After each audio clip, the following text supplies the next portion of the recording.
this is the Provoked Prawn, and this is a tips and tricks video to show you how to unlock the St. Paul electrical station in Dying Light 2. Now this is a interesting one that's actually fairly straightforward, but can be complicated if you do it like I did, and so I want to talk to you through the various steps of that. One of the highlights here, and the important points to note, is to kill all the enemies before you go in, because that's something I didn't do, and I'll note that a bit later on. Once inside the electrical station, things are fairly straightforward. There's a large pool of water in the middle, and multiple floors. Now, if you've done any of these before, you already know the process. Essentially, you need to connect one base station to various other points. You'll see that this one down here underwater is marked 1, A and B, so you can connect this electrical substation to multiple different other points in order to open various things, and you need to do that in the correct order in order to access all these things. So I noticed already immediately that there's some locked doors, and you can see one here marked B, so you need to connect this power up and then open this door.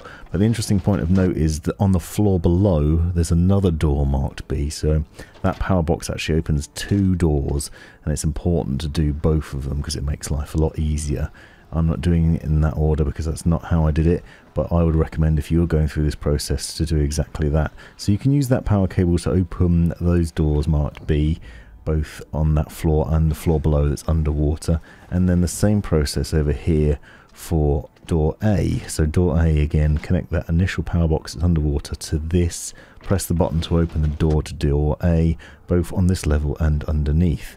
Then you'll notice there's power box 2 in there behind door A, and power box 3 was behind door B.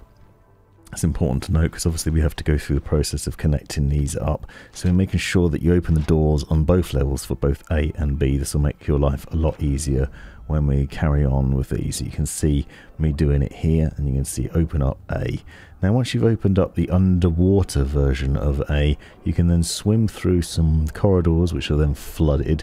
Don't worry, you have more than enough oxygen to make it through here, and if you don't, there are various points where you can come up and breathe some extra air for some extra stamina. There are also some points of loot down here as well, so you'll find some chests if you swim around for a bit longer. If you don't have enough stamina, then you could ignore them, but they do give some extra loot that's worth having, so it's worth getting that extra gulp of air in order to do so. And you will find points throughout here where you can just put your head above water for a while and breathe.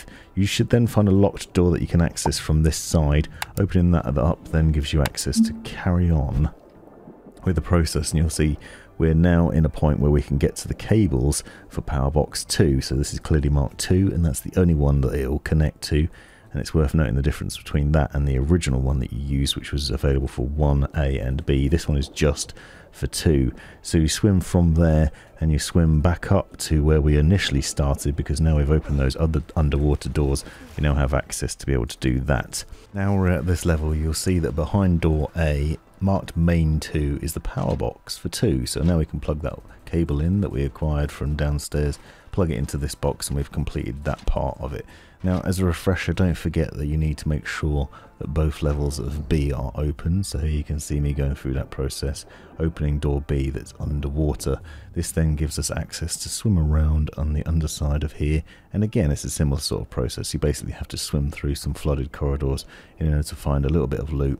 And then the control box and power box for C, you'll find a couple of locked doors there. And then when you swim up the other end, you'll find the power cables for C.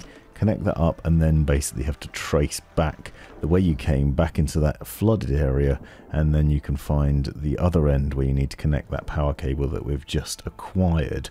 Once you do that, there's actually 2 doors that you can open. The one nearest the box, just here, which will then take you back into the area you need to go to, and then one a bit further back, which is where you got the cables from initially. Open that up, and then you just get some extra loot from there. So it's not essential to go to that area to complete this bit, but if you want loot, which you invariably will, then that's the place to go. So swim back where you plugged in C, and then you will find the power cables for the 3rd power box as well. Basically just swimming back again to the initial area, so we need to unlock these doors to that underwater flooded area from here, and then that will give us access to be able to swim back up. So there's a lot of swimming involved in this one. You can see that I'm fairly close to losing my oxygen, but I just have enough to be able to swim up to this point here. So now I have the third and final cable, and I just need to find the box for that.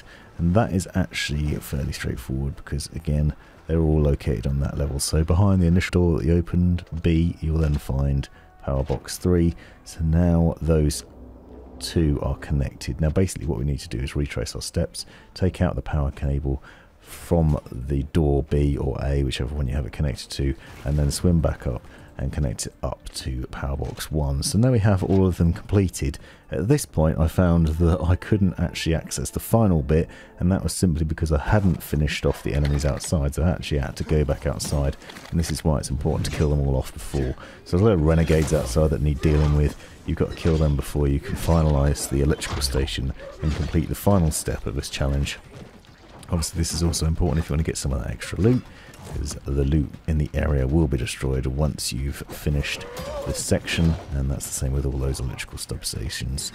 So now we're on, and when I go back into the building, you'll note it then tells you what to do, although we've already gone through this step and we do know this process already. So now we've finalised this, and actually because we've completed all the necessary steps, the elevator is now descending, and you can see it just clearly marked at the bottom here, just above the flooded zone. So get in there and then just press the button to go up to the top. And this is the same sort of process as previous electrical stations, because then you just need to go over to the main control box and click on it. You will notice that it does say that any loot in the area that you've not collected will be decimated if you don't do it, so it's worth making sure you've looted everything, and select whether you want to assign it to the PK or the survivors and get those benefits, and there you have it. This has been the Provoked Prawn. Hope you found this video useful. Thanks for watching.